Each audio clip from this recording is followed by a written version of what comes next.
இந்த பள்ளியில் மஸ்ஜிது சேவை குழுவினர் ஒரு வாரம் தங்கி பணி செய்த பொழுது இந்த மஸ்ஜிதின் இமாம் அவர்கள் ஒவ்வொரு ஏழைகளின் வீட்டுக்கும் நாம் சென்றபோது நம்முடன் வந்த பிறகு கவலையுடன் ஆற்றிய முதல் ஜும்மா உரை இது. கேட்க தவறாதீர்கள், பரப்ப தவறாதீர்கள். ثم كان من الذين آمنوا وتواصوا بالصبر وتواصوا بالمرحمة.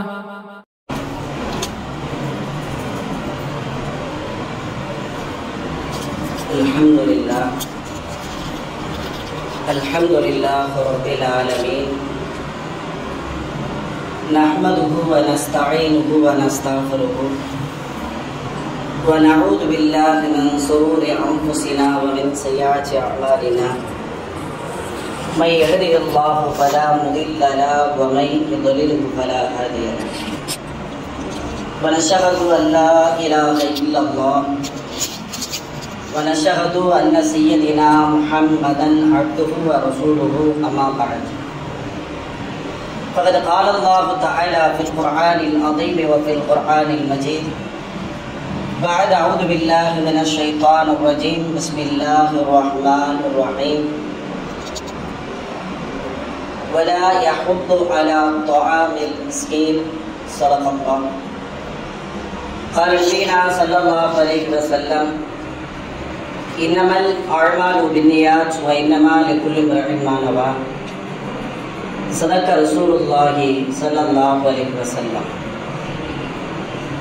அளவற்ற அருளாளனும் நிகரற்ற அன்புடையோனுமாகிய அல்லாஹுவின் திருப்பெயரால் துவங்குவோமாக. இறைவனின் தூதாய் இறுதி தூதராய் உலகத்திற்கு வந்த முஹம்மது ரசூல் ஸல்லல்லாஹு அலைஹி வஸல்லம் அவர்கள் மீதும் அவர்களின் வாழ்க்கை வழிமுறைகளை வலுவாக பின்பற்றி நடக்கிற நம் அத்துணைவர்கள் மீதும் வல்லோன் அல்லாஹுவின் கருணையும் கரிசனமும் பாதுகாப்பும் உலகத்திலும் குன்றாமல் குறைவின்றி நின்று நிலவட்டுமாக என பிரார்த்தித்தவனாக வார்த்தையை தோன்றுகிறேன். இறைவனுக்கு சுப்ஹானஹு வ தஆலா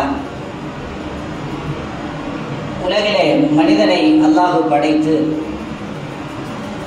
தன் கலீஃபாவாக மனிதனை அல்லாஹு தேர்ந்தெடுத்து தந்திருக்கிறான். நன்மைகளை செய்யும்படி அல்லாஹ் மனிதனுக்கு ஏவி அடுத்த மனிதனுக்கு உபகாரம் செய்யக்கூடியவனாக மனிதன் தன் வாழ்க்கையை அமைத்துக் கொள்ள வேண்டும் என்பதை குர்ஆனிலேயும் ஹதீஸிலேயும் அல்லாஹ் வலியுறுத்தி பேசுகிறான். அதுவே அல்லாஹுவை நாம் அடைவதற்கும் அல்லாஹுவோடு நெருங்குவதற்கும் உலகத்திலும் நாம் வெற்றி பெறுவதற்கு அது ஒன்று வழியாக அமையும் என்பதை அல்லாஹும் அல்லாஹுடைய தூதரும் நமக்கு வழிகாட்டி இருக்கிறார்.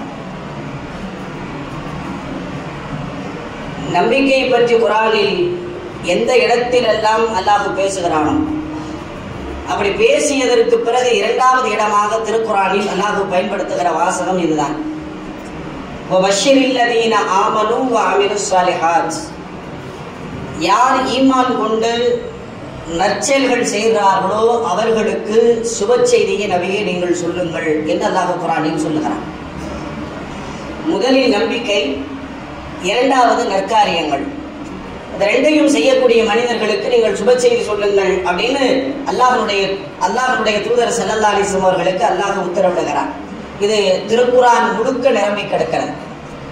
வெறுமனே ஈமான் மாத்திரம் ஒரு வெற்றிக்கு வாய்ப்பில்லை என்பதை இந்த குர்ஆனுடைய வசனம் நமக்கு தெளிவுபடுத்தி காட்டுகிறது.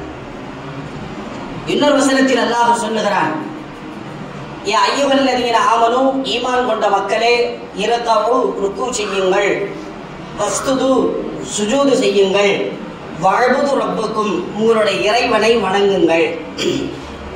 இது இயல்பாகவே இறைவணக்கத்தின் வழியாக, தொழுகையின் வழியாக நாம் செய்யக்கூடிய வணக்கங்களை குறிப்பிட்டு அல்லாஹ் பேசிவிட்டு வஃஅலுல் கைர, நல்ல காரியங்களை நீங்கள் செய்யுங்கள், லஅல்லக்கும் துஃப்லிஹூன், நீங்கள் வெற்றி பெறக்கூடும்.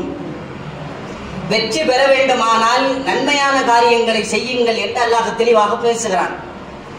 வெறுமனே தொழுகை மாத்திரம் வெற்றியை கொடுக்கும் என்றிருந்தால், இபாதத்துகள் மாத்திரம் ஒரு மனித வாழ்க்கைக்கு போதும் என்றிருந்தால் எனவே தொழுகை என்கிற தொழுகைக்கான கிரிகைகளை அல்லாஹ் விரிவாக பேசிய திருக்குர்ஆனுடைய வசனம் அதோடு நிறுத்தப்பட வேண்டும்.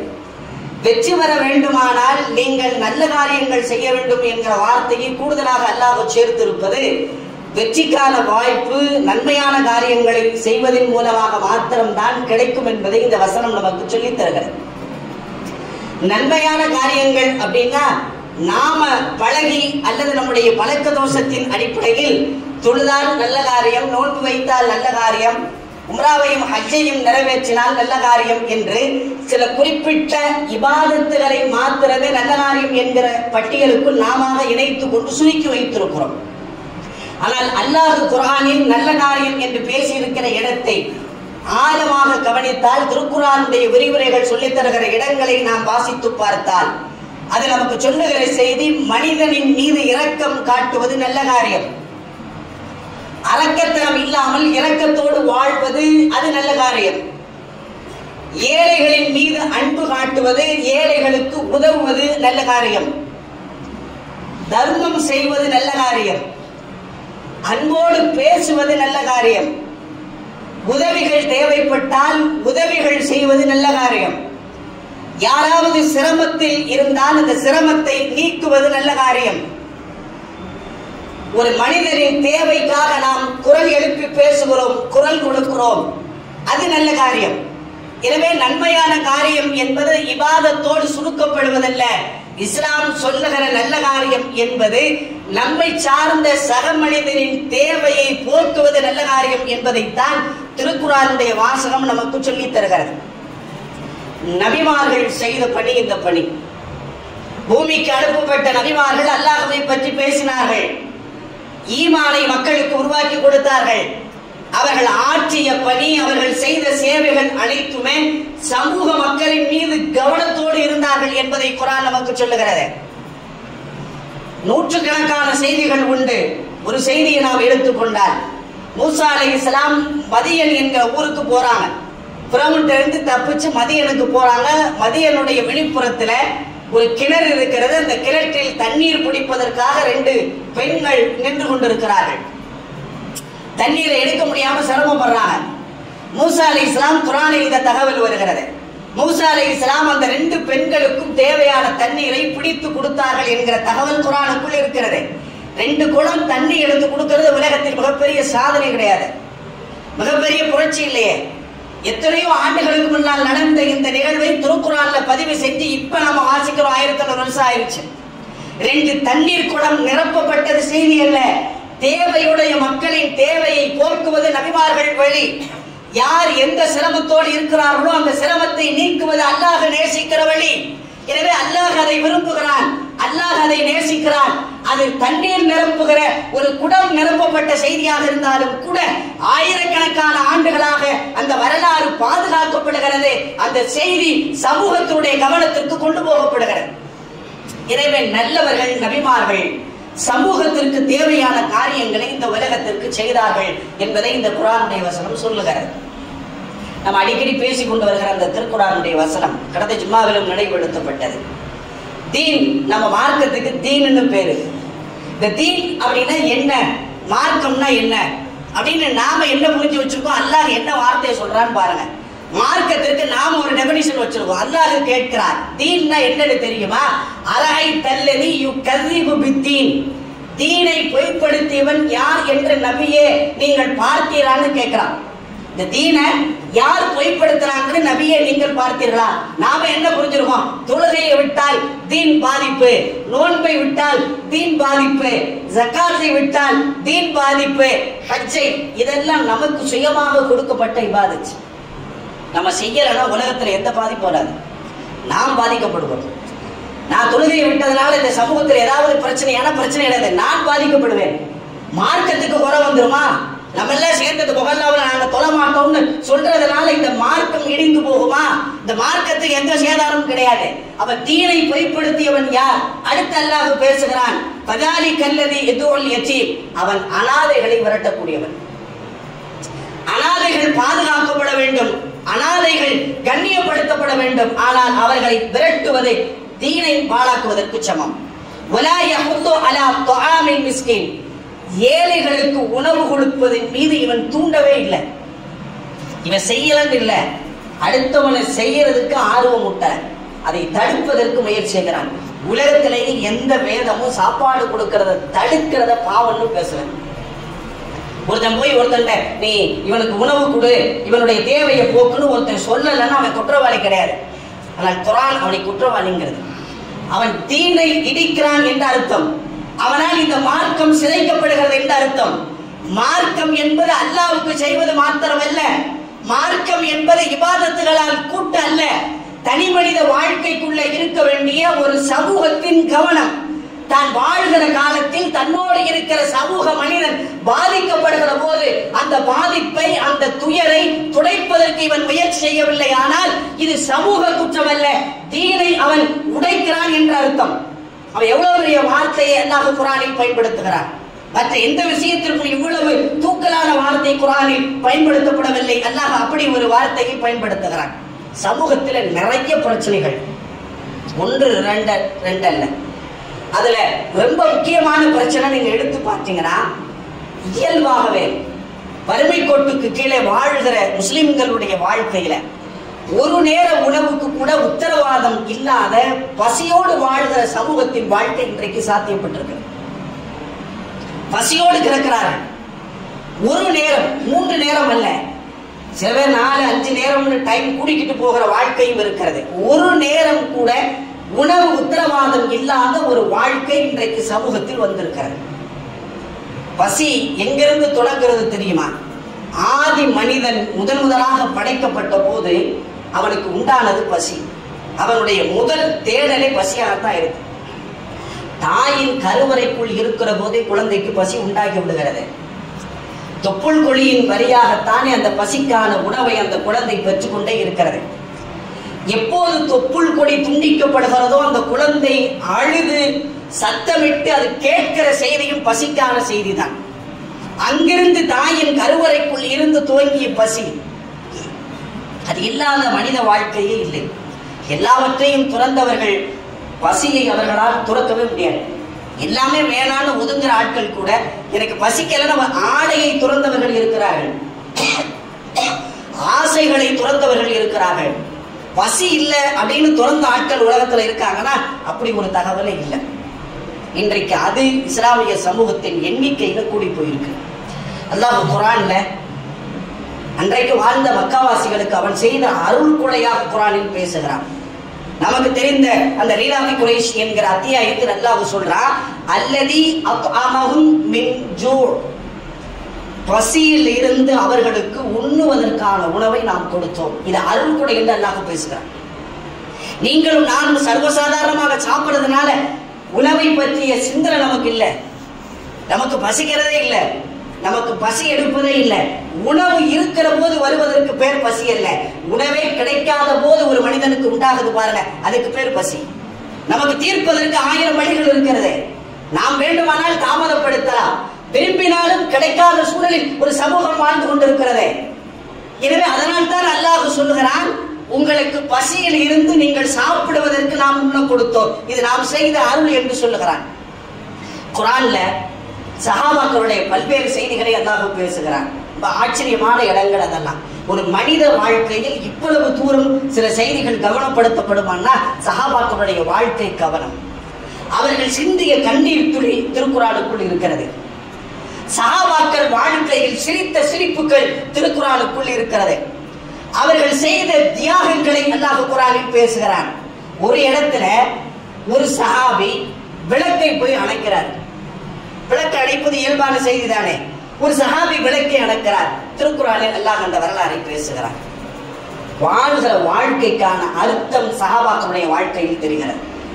விருந்தாளியாக ஒருவர் வரலாறு நமக்கு தெரியும். விருந்தாளியாக ஒருவர் வந்த போது வீட்டுல உணவு இல்லைன்னு அவரை சாப்பிட வைக்கிறதுக்காக ஒரு டிராமா நாடகம் நடக்குது. கணவன் தட்டை உருட்டை கொண்டு பிள்ளைகள் பட்டினியாக படுக்க வைத்துக் கொண்டு ஒரு ரசூலுல்லாஹ்வின் விருந்தாளியை உணவு கொடுத்த போது நாடகமாக விளக்கு அணைக்கப்படுகிறது. அல்லாஹ் குர்ஆன்ல பேசுறான், வயுஸிரூன அலா அன்ஃபுஸிஹிம் வலவ் கான பிஹிம் ஹஸாஸா, தங்களுக்கு தேவை இருந்த போதும் கூட தங்கள் தேவை தள்ளி வைக்கப்பட்டு தேவையுடையோரின் தேவை நிறைவேற்றப்பட்டது. குர்ஆனில் பதிவு செய்கிறான். அங்க கொடுத்த இடம் சாப்பாடு. அங்க நடந்த நிகழ்வு உணவு. சஹாபாக்களுடைய வாழ்க்கையினுடைய எல்லா செய்திகளையும் அல்லாஹ் பேசுறான். ஒரு உணவு கொடுக்கப்பட்ட செய்தி திருக்குர்ஆன்ல புகழ்ந்து பேசப்படுகிற செய்திகளை பார்க்கிறோம். அதே மாதிரி அல்லாஹ் தஆலா நரகத்தில் மனிதனுக்கு வழங்குகிற தண்டனையை பற்றி அல்லாஹ் பேசிக் கொண்டு வருகிறான். மா அபுனா அன்னி மாலியா, என்னுடைய செல்வம் எனக்கு பயன்படவில்லை. நிறைய பேர் செல்வம் மாத்திரம் தான் பயனளிக்கும் நினைக்கிறாங்க. சரியாக பயன்படுத்தலடா செல்வம் பயனளிக்காது. நிறைய திருக்குர்ஆனில் அப்படி வசனம் உண்டு. என் செல்வம் எனக்கு பயனளிக்கிற, அவன் அந்த இடத்துல பயன்படுத்துற செல்வத்தை அடுத்து அல்லாஹ் சொல்றான், இவனை என்ன செய்யுங்க, அவனை என்ன செய்யுங்க, பிடித்து விலங்கிடுங்கள். சும்மல் ஜஹீம ஸல்லு, பின்பு அவனை நரகத்தில் தள்ளுங்கள். நரகத்தில் தள்ளப்பட்டதற்கு பிறகு சும்மபி சில்சிலத்தின் தர்உஹா 70 திராஅன் ஃபஸ்லுகுஹு, 70 முழம் நீளமுள்ள சங்கிலியால் அவனை கட்டி போடுங்கள். என்ன குற்றம் செய்தான் இவன்? ஏன் பிடிக்கப்பட்டு விலங்கிடப்படுகிறது? ஏன் நரகத்தில் தள்ளப்படுகிறான்? 70 முழம் நீளமுள்ள அந்த சங்கிலியின் அளவையும் அல்லாஹ் பேசுகிறான். ஏன் அவ்வளவு சங்கிலி அவன் கூட்டப்பட்டான்? அவன் செய்த குற்றம் என்ன தெரியுமா? குர்ஆன் அடுத்த வசனத்துல அல்லாஹ் சொல்றான், வலா யஹுல்லு அலா துஆமில் மிஸ்கீன், அவன் ஏழைகளுக்கு உணவளிக்க தூண்டவே இல்லை. இவனும் சாப்பாடு கொடுக்கல, அடுத்தவனை கொடுங்கிற சிந்தனை உருவாக்கி கொடுக்கிற. பட்டினி, எத்தனை பட்டினிகளை இவன் பார்த்தான், எவ்வளவு பசியை இவன் பார்த்தான், எவ்வளவு வறுமையை இவன் பார்த்தான். அதை போக்குவதற்காக அல்லது போக்குவதற்கான ஏற்பாடுகளை செய்வதற்கான வாய்ப்புகள் இருந்த போதும் இந்த மண்ணில் அலட்சியப்படுத்தினார். அதனால இவனை கொண்டு போய் நரகத்தில் சேர்த்தோம் என்று அல்லாஹ் குர்ஆனில் பேசுகிறான். தொழுகை விடுவது மாத்திரம் நரகத்திற்கு காரணம் அல்ல. நோன்பை விடுவது மாத்திரம் நரகத்திற்கு போவதற்கு காரணம் அல்ல. ஹஜ் செய்வதற்கு வாய்ப்பு இருந்த ஹஜ்ஜை விடுவது மாத்திரம் நரகத்திற்கு போவதற்கு காரணம் அல்ல. நாம் கண் முன்னால் பார்க்கிற போது பசித்த மனிதன் ஒட்டிய வயிறோடு கிடக்கிற போது அதை தீர்ப்பதற்கான வாய்ப்பும் அல்லது யாரிடத்தில் சொன்னால் அதை தீர்ப்பதற்கான சூழல் உருவாகுமோ அந்த இடத்தில் கை நீட்டுவதற்கான வாய்ப்பை தவற விடுகிறோமோ அது நரகத்திற்கு காரணம் என்று குர்ஆன் பேசுகிறது. இதை விட ஒரு பயமுறுத்த வார்த்தை நீங்கள் திருக்குர்ஆனில் தேட முடியாது. இவ்வளவு எச்சரிக்கையை குர்ஆன் தருகிறது. ஒரு கூட்டம் சொர்க்கவாசியாக மாற்றப்படுகிறார், ஒரு கூட்டம் நரகவாசியாக ஆகிறாங்க. நரகத்திலேயே ரொம்ப கொடுமையான நரகம் சக்கருங்கிற நரகம். மற்ற நரகமே அச்சப்படுமா இந்த நரகத்தை பார்த்து? அவ்வளவு கொடூரமான நரகம். சொர்க்கத்திற்கு போன சுவனவாசிகள் இந்த நரகவாசிகளை சந்தித்து பேசுவதாக குர்ஆனில் அல்லாஹ் பேசுகிறார்.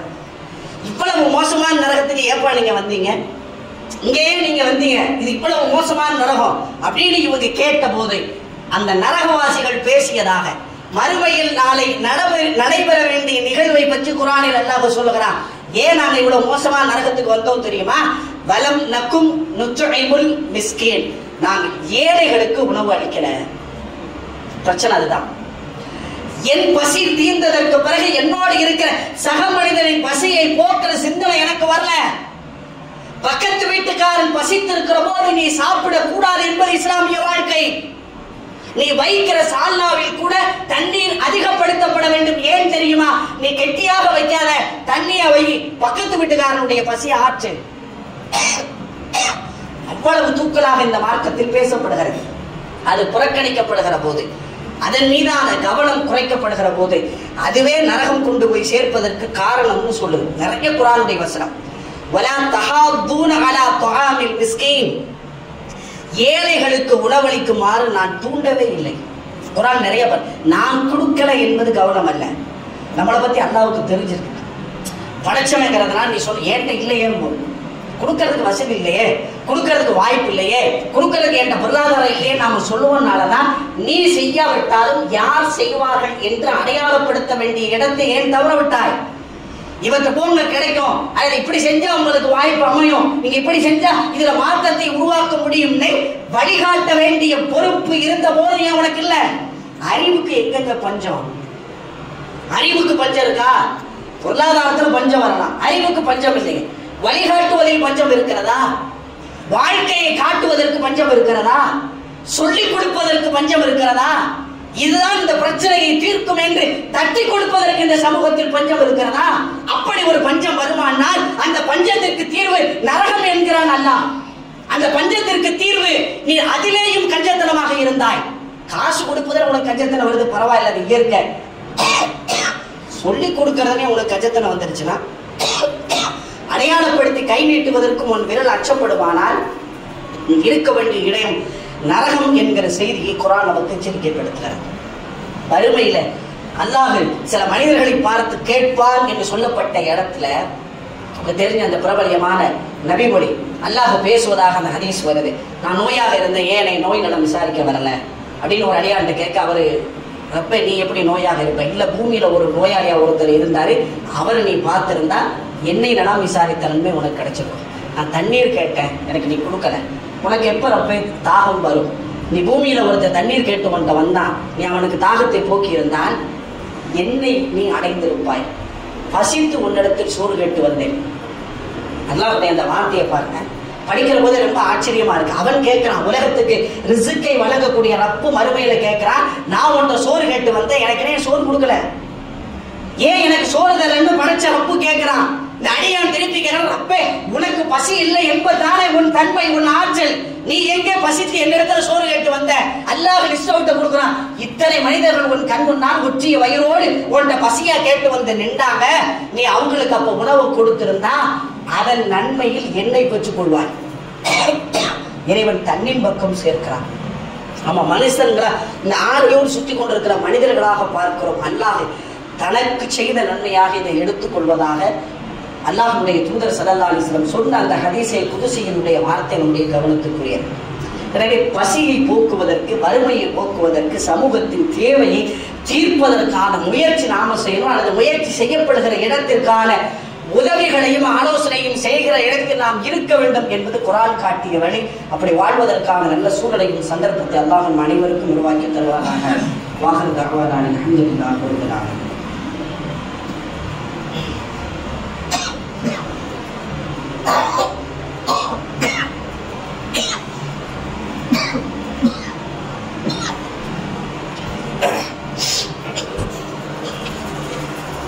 அல்ஹம்துலில்லாஹ்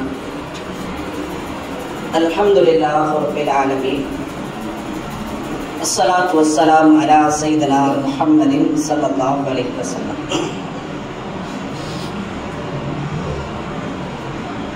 அல்லாஹ் தஆலா நாம் வணங்குவதற்காக ஒரு ஆலயத்தை அல்லாஹ் நமக்கு கொடுத்திருக்கிறான்.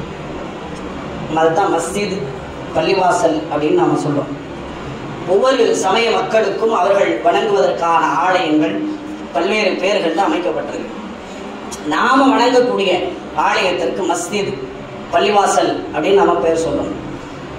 இயல்பா முஸ்லிம்களின் பழக்க வழக்கத்தில் பள்ளிவாசல்கள் என்பது எப்படி நாம அமைச்சு வச்சுட்டோம்னா, 5 நேர தொழுகைக்கு பாங்கு ஒழிக்கப்படும், இமாம் தொழுகை வைப்பார், தொழுகை நேரத்துக்கு நம்ம வந்து தொழுதுட்டு அவ்வளவு விரைவாக பள்ளிவாசல் கூட்டப்பட வேண்டுமோ அவ்வளவு உயரமாக அதுலேயும் குளோப் போட்டு, சாதா போட்டு போட்டால் கூட யாராவது உடைச்சிருவாங்க, சாவி போட்டுருவாங்க. எவனாலும் திறக்க முடியாத குளோப்பு போட்டு தொங்க விட்டுட்டா பிரச்சனை இல்லை என்றும், சில இடங்களில் சொல்வதற்கு வெக்கமாக இருந்தாலும் சொல்லித்தான் தீர வேண்டும் என்கிற அடிப்படையில் இலவச கழிப்பறையை பயன்படுத்தக்கூடிய இடமாக, எங்கே போயிட்டாலும் பள்ளிவாசல் திறந்திருக்கும், பிரச்சனை இல்லைங்க, 5 பத்து கொடுக்கணும், இலவசமாக போய் நாம் கழிப்பறையை பயன்படுத்த விட்டு வெளியே வந்து விடலாம் என்கிற இடத்தில் மாத்திரம்தான் ஒரு பள்ளிவாசலுக்கான அமைப்பு இன்றைய சமூகத்தில் எல்லாராலும் நடத்தப்படுகிறது.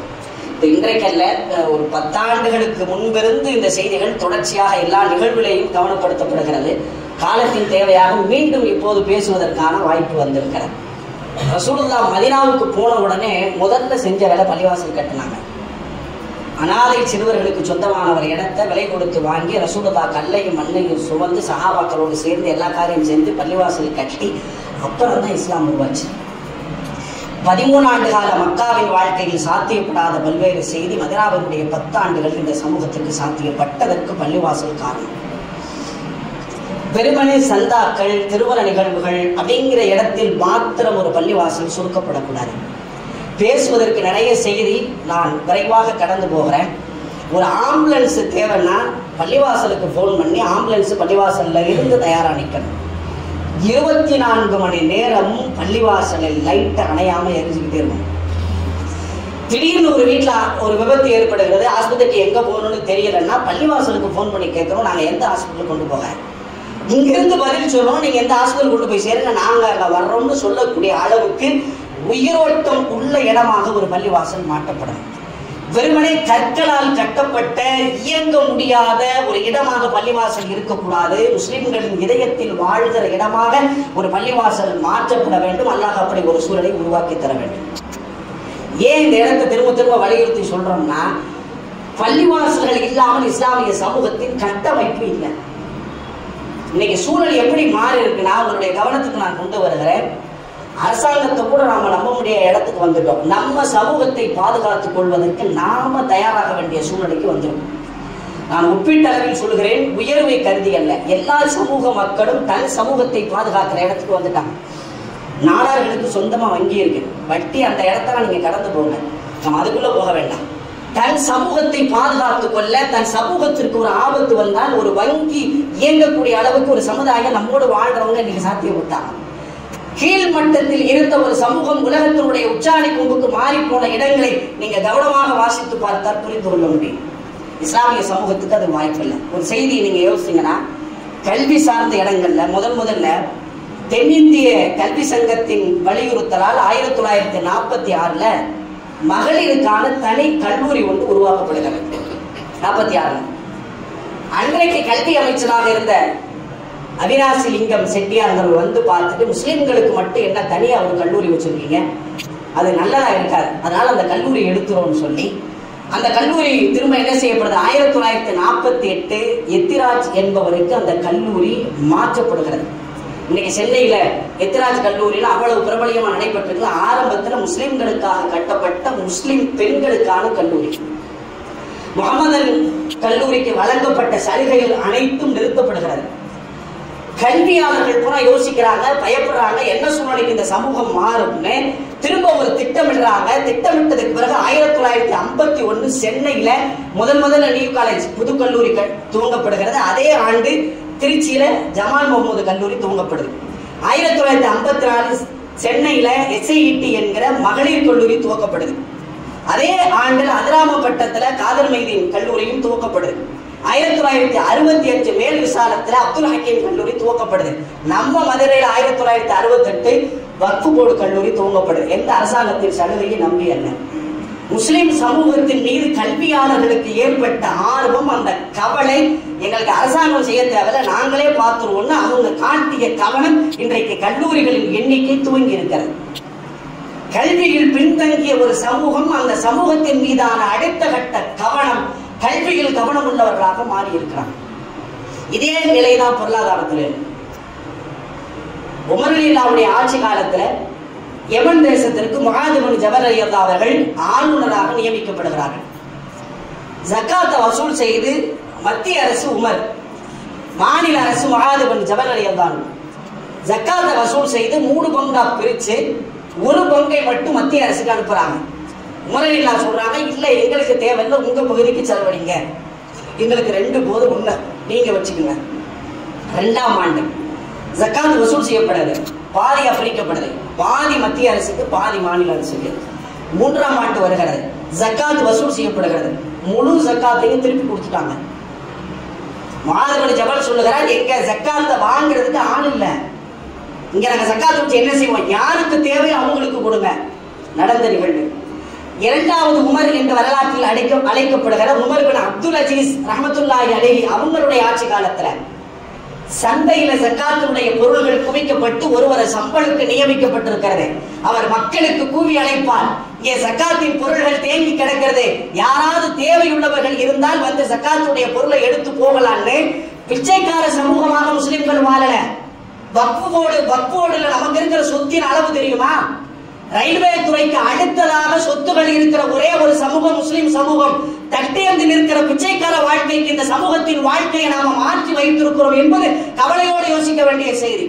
முஆத் அதாவது உமர் பின் அப்துல் அஜீஸ் ரஹ்மத்துல்லாஹி அலைஹி அவர்கள் அந்த ஜகாத்துடைய பொருள்ல பணம் மிஞ்சி கிடந்த போது, மகர் தொகை கொடுக்காம ஆள் இருக்கான், பையனால மகத்துவம் கொடுக்க முடியல, நீங்க ஜகாத்துடைய பொருளை கொடுங்க.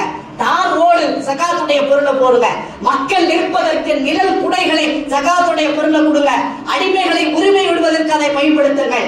தன் சமூகத்தின் பொருளாதாரத்தை வைத்து தன் சமூகத்தை மேம்படுத்துகிற வழிகாட்டுதலை இஸ்லாம் இந்த சமூகத்திற்கு உருவாக்கி கொடுத்திருக்கு. ஆனால் எத்தனை காலத்திற்கு கோஷங்களையும் கொடி பிடித்தவர்களாகவும் போராட்டங்களை சந்தித்த வாழ்க்கையாகவே இந்த சமூகத்தின் வாழ்க்கை கழிந்து போகணும். நம்மை பற்றி சிந்திப்பதற்கு, நம்மை பற்றி கவலைப்படுவதற்கு, அடுத்த கட்ட நகர்வுக்கு நம் சமூகத்தை கொண்டு போய் சேர்ப்பதற்கான கவலையும் சிந்தனையும் இந்த சமூகத்தில் இல்லாமல் போயிருக்கிறது. எந்த உணர்வின் அடிப்படையில் நாம இதை உருவாக்குறது? எத்தனை காலத்திற்கு நம்ம அரசாங்கத்தை நம்பணும்? எத்தனை காலத்திற்கு தேவைகளை கேட்டு பெற வேண்டிய சூழ்நிலைக்கு இந்த சமூகத்தின் வாழ்க்கை இருக்கணும்? ஒரு தன்னிகரற்ற, ஒரு தன் நிறைவான வாழ்க்கையை இந்த சமூகம் பெறுவதற்கான சூழ்நிலை இந்த சமூகத்தில் உள்ளவர்கள் சிந்திக்கணுமா இல்லையா? அதை நோக்கிய நகர்வை நம்முடைய வாழ்க்கையை நாம பின்பற்றணுமா இல்லையா? அதன் முயற்சியாகத்தான் நம்மளுடைய பள்ளியில் இருக்கிற மக்களுடைய நிலை என்னன்னு கணக்கெடுக்கணும் முயற்சி பண்ணோம். கிட்டத்தட்ட ஒரு 10-15 ஆண்டுகளுக்கு முன்னாலேயே ஒவ்வொரு பகுதிகளையும் முஸ்லிம்களை பற்றிய தகவல் இல்லைங்கிற ஒரு கவலை எப்போதுமே இருந்துச்சு. தலைநகர் சென்னைக்கு ஒரு இடத்துக்கு போற ஒரு ஏரியாவில் லொஹர் துறையில் ஒரு அறிவிப்பு.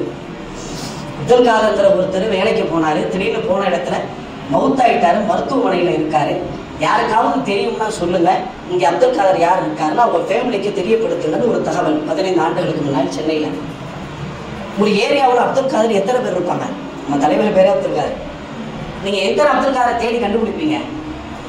என்ன, நம்மள்ட்ட எந்த டேட்டாவும் இல்லை. நம்மள்ட்ட எந்த வளர்ந்த தலைநகர் சென்னையில இப்படித்தான் நம்ம நிலைமைன்னா நம்மளை பற்றிய தகவல் என்ன?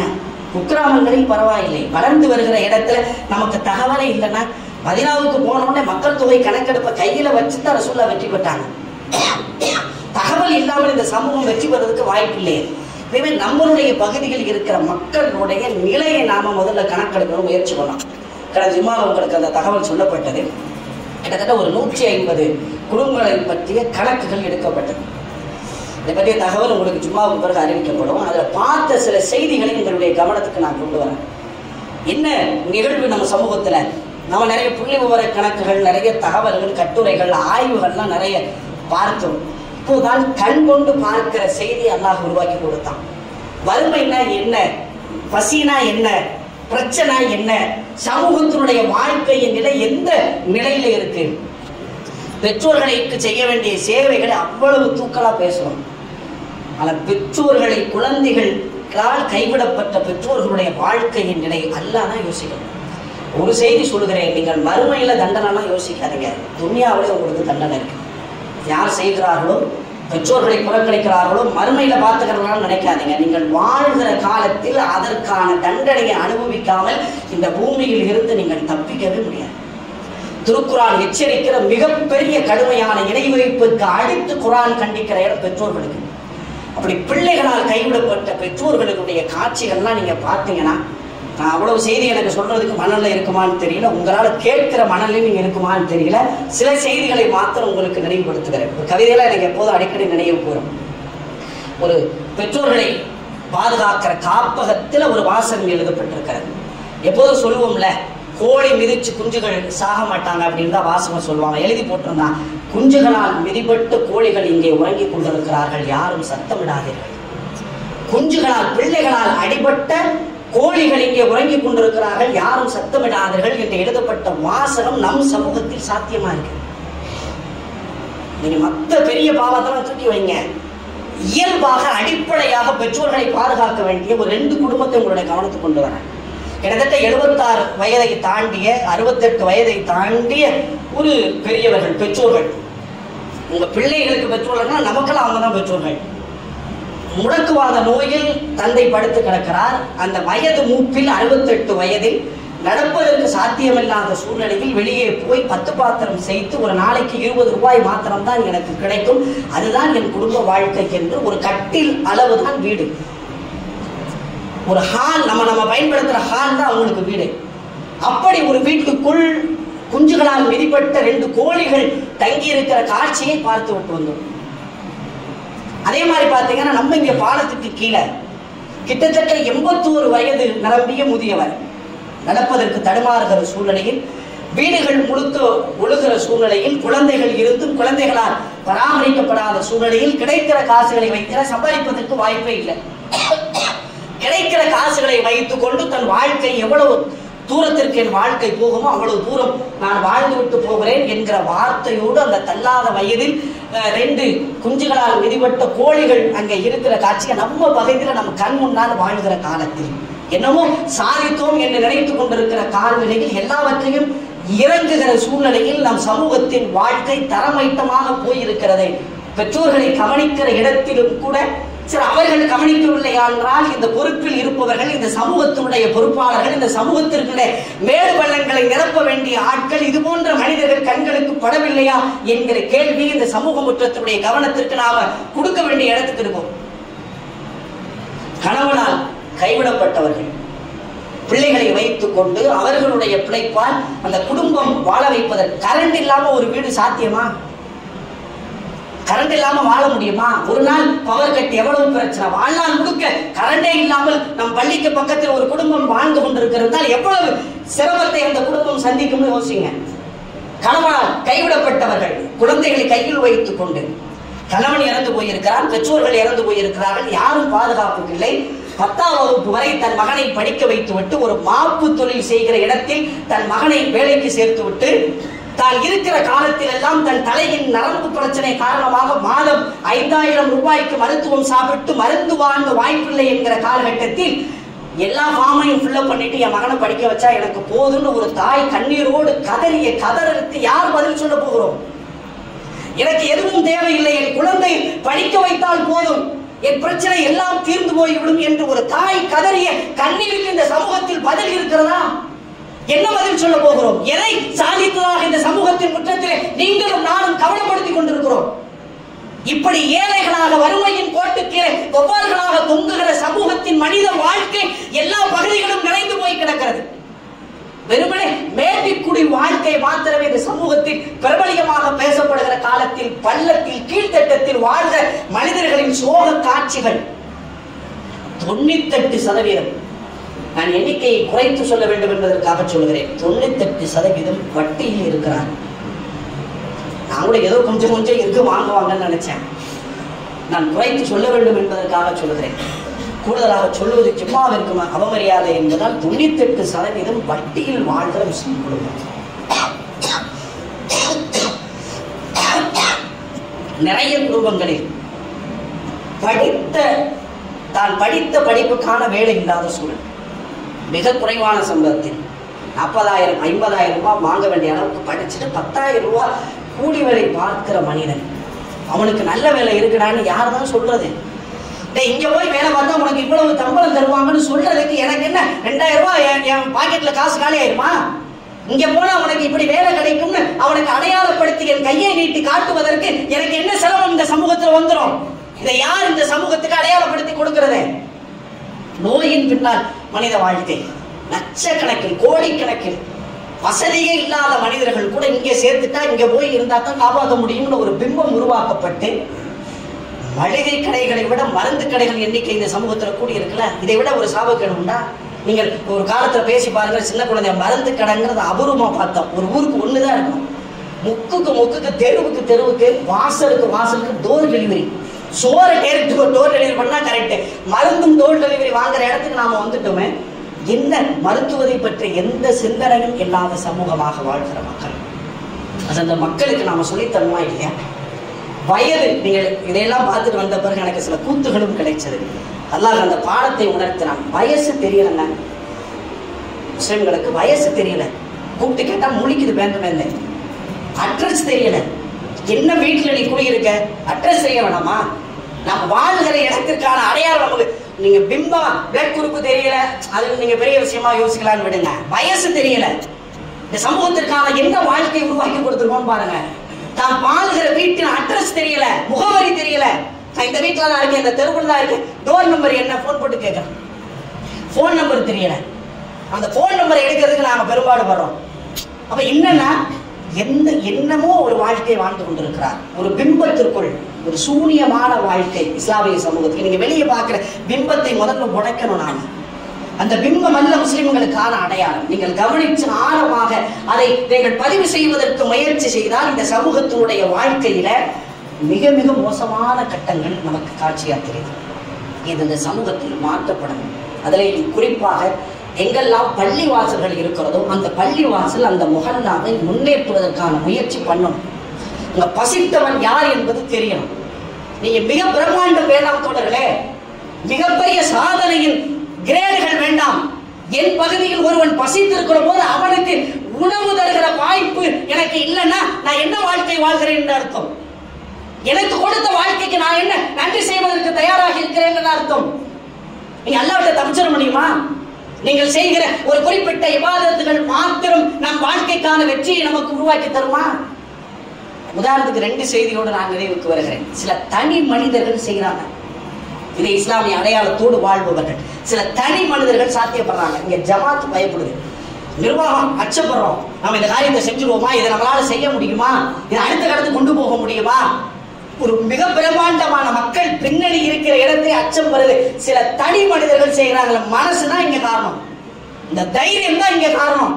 என் சமூகத்துக்கு நான் வாழ்கிற காலத்தில் எதையாவது செய்துவிட்டு போவேன் என்கிற எண்ணம் தான் காரணம்.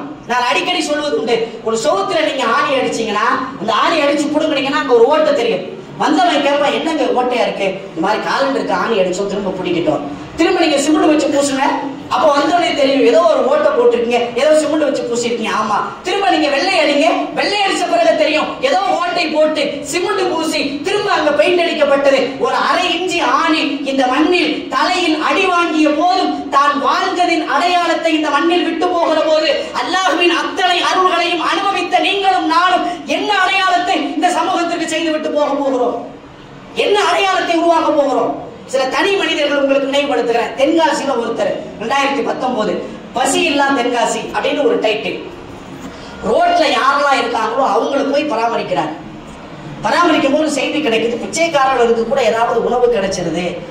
மனநோயாளிகளாக இருப்பவங்களுக்கு ஒண்ணுமே தெரியல, பசியே தெரியல. நேரடியாக இவர் போய் முகமது அலி ஜின்னான் அவருடைய பெயர், முஸ்தபான் அவருடைய நண்பர், 10 வயது அவருடைய மகன். நான் இங்க டேஷ் மட்டும் விட்டுறேன், நீங்களும் நானும் நம் குழந்தைகளை எங்கே அழைத்து போகிறோம் அப்படிங்கிற இடத்துல ஒரு கேள்விக்குறி வச்சுட்டு முகமது அலி ஜின்னா 10 வயசு பையனை கூட்டிட்டு போய் அவங்களை ஒண்ணுமே முடிவெடுத்ததுக்கு எவனும் வரமாட்டேங்கிறான், ஆட்டோட ஏத்துறதுக்கு எவனும் வரமாட்டான், அவ்வளோ அருவருப்பு. அந்த இடத்துல உட்கார வச்சு முடி வெட்டிட்டு மகன் குளிக்க வைக்கிறான். போட்டோவெல்லாம் வீடியோலாம் இருக்கு. குளிக்க வச்சு புது ட்ரெஸ் உடுத்தி சொந்தமா தன் வீட்டிலேயே அம்மாவும் மனைவியும் உணவு சமைக்க அந்த உணவை கொண்டு வந்து இந்த மனநலம் வாழக்கூடிய மனிதர்களுக்கு அவர் உணவு கொடுத்து போகிறார். அவர் பெயர் முகமது அலி ஜின்னான்னு நம்முடைய செய்திகளை பார்க்கிறோம். சொர்க்கத்திற்கு சொந்தமாக்கி கொண்ட வாழ்க்கையின் அர்த்தம். சில அருவருப்பு நாற்றங்கள் தெரிகிறது அந்த செயலுக்கு பின்னால். சில கூலி கொடுக்க வேண்டிய செயல் இருக்கிறது. இப்படிப்பட்ட மனுஷனை போய் எப்படி நம்ம கையில தொட்டு? மனிதர்கள் தானே, மனம் எல்லாவற்றையும் உருவாக்கி தரும். ஒன்றை வெறுக்க வைப்பதற்கும் ஒன்றை விரும்ப வைப்பதற்கும் காக்கைக்கும் தன் குஞ்சு பொன்குஞ்சு தானே. மனம்தான் அந்த சூழலை உருவாக்கி தருது. அது பல மாவட்டங்களில் இப்போது பரவி கொண்டு வருகிறது என்கிற செய்தி. ஒரு தனி மனிதனால் இப்படி செய்ய முடியும்னா ஏன் நம்ம இதை உருவாக்க முடியாது? கோவையில் முகமது ரஃபீக்னு ஒருத்தர் கொரோனாவுடைய காலகட்டத்தில் ஒரு பிரியாணி கடை வச்சு தினந்தோறும் 1000 பேருக்கு பிரியாணி கொடுத்துருக்காரு. கோவையில் மனைவி சேமித்து வைத்திருக்கிற நகை, பெண்கள் நகைகளுக்கு ஆட்பட்டவங்க, அதெல்லாம் மாறி போயிடுச்சு. சஹாபாக்களுடைய வாழ்க்கைக்கு இப்போ வந்துட்டாங்க. நிறைய இடங்கள்ல நான் அறிந்திருக்கிறேன், நான் வாழி இருந்திருக்கிறேன். பள்ளிவாசலுக்கு என்று கேட்டபோது தங்கள் தோளை கலட்டி போட்ட பெண்கள் இருக்கிறார்கள். அவருக்கு அவர் மனைவி நகையை பூரா அள்ளி கொடுத்து இந்த நகையை வித்துட்டு சாப்பாடு போடுறாங்க. கோடீஸ்வரன் இல்லை, கொட்டி கிடக்கிற பணம் அல்ல. ஆனால் தன் வருமானத்தில் தான் வாழ்கிற காலத்தில் எதையாவது செய்துவிட்டு போக வேண்டும் என்று நினைக்கிற மனிதநேயம் மிக்க மனிதர்கள், பூமியில் வாழ்கிற போதே இறைவனின் அன்பையும் சொர்க்கத்திற்கு தன் வாழ்க்கையை சொந்தமாக்கக்கூடிய ஒரு சூழலை உருவாக்கக்கூடிய மனிதர்கள் இந்த உலகத்தில் இருக்கிறார்கள் என்பதற்கு இந்த செய்திகள்லாம் நம்முடைய நினைவுக்கு கிடைக்கிறது. அப்படின்னா தனி மனிதர்களை இப்படி ஒரு காரியத்தை இந்த உலகத்தில் செய்ய முடியும்னா, நம்ம மதுரை ஜிஹெச்ல ஒரு இஸ்லாமிய நண்பர் ஐடி ஃபீல்டில் வேலை பார்க்குறாரு. மதியத்துக்கு மேலே வேலை. காலையில் போய் யார் நிற்கதியற்ற ஆதரவட்டா இருக்காங்களோ அவங்களுக்கு மருந்து மாத்திரை ரிப்போர்ட், அவங்களுக்கு உணவு, தினந்தோறும் அரை நாட்கள் அந்த மருத்துவமனையில் பணியாற்றுகிறார். தெரிஞ்சவங்களுக்கு தெரிஞ்சிருக்கும். அரை நாள் தன்னுடைய வாழ்நாளில் தன் வேலைக்கு போகிற டைம் வர இன்னொரு நண்பரை கூட சேர்த்துட்டு ஒரு இந்து சகோதரன் இவரும் சேர்ந்துட்டு யாரெல்லாம் விட்டுட்டு அவன் பாட்டுக்கு போயிடறான், வழி இல்லைன்னா ஜிஹெச்ல அனுப்பி விட்டு கிளம்பிடுவாங்க. அப்படி ஆதரவிட்டு கிடக்கிற மனிதர்களுக்கு போய் உணவு வாங்கி கொடுத்து மறுத்து டெஸ்ட்டுக்கு அவங்க அலைய விடுவாங்க. அதெல்லாம் வாங்கி வேலையை முடித்து விட்டு தன் வேலையை பிரச்சனை இல்லாமல் பார்க்கிற மகத்தால நீங்களும் நானும் தெரிந்து கொள்ள வேண்டிய நாம் நன்றிக்கு உரித்தான மனிதர்களும் இந்த மண்ணில் வாழ்ந்து கொண்டே இருக்கிறார். நிச்சயம் அல்லாஹ் மறுமையில் விசாரிப்பான். உங்களோட இபாதத் மாத்திரமல்ல, உங்கள் செயல்பாடு மாத்திரமல்ல, இந்த சமூகத்திற்கு நீங்க என்ன செஞ்சீங்க என்பது நாளை மறுமையில் விசாரிக்கப்படும் என்கிற சிந்தனையோடு சரியான சேவைகள் ஆற்றுவதற்கும் அதற்கான வேலைகள் செய்கிற போது அதில் பங்கெடுப்பதற்கான நல்ல முயற்சி அல்லாஹ் அனைவருக்கும் உருவாக்கி தருவானாக. வாகரு தருவாரான